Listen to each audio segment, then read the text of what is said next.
Smart Ahmednagar news.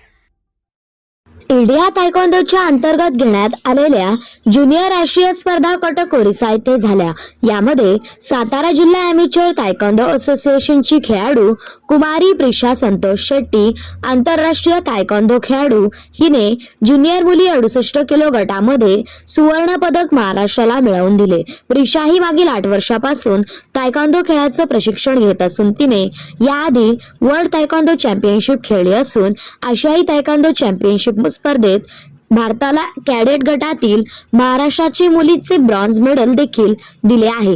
तिला प्रशिक्षक श्री अक्षय खेतमर, नंदिनी खेतमर व कराड तालुका अध्यक्ष श्री अमोल पालेकर यांनी अभिनंदन केले। सातारा जिल्हा ॲमेच्युअर तायक्वांदो असोसिएशनचे अध्यक्ष डॉक्टर सुनील कोडगुले, सरचिटणीस श्री संतोष सस्ते, सचिव श्री विजय खंडाईत, खजिनदार श्री गफार पठाण या सर्वांनी तिचे अभिनंदन करून तिला पुढील वाटचालीस शुभेच्छा दिल्या।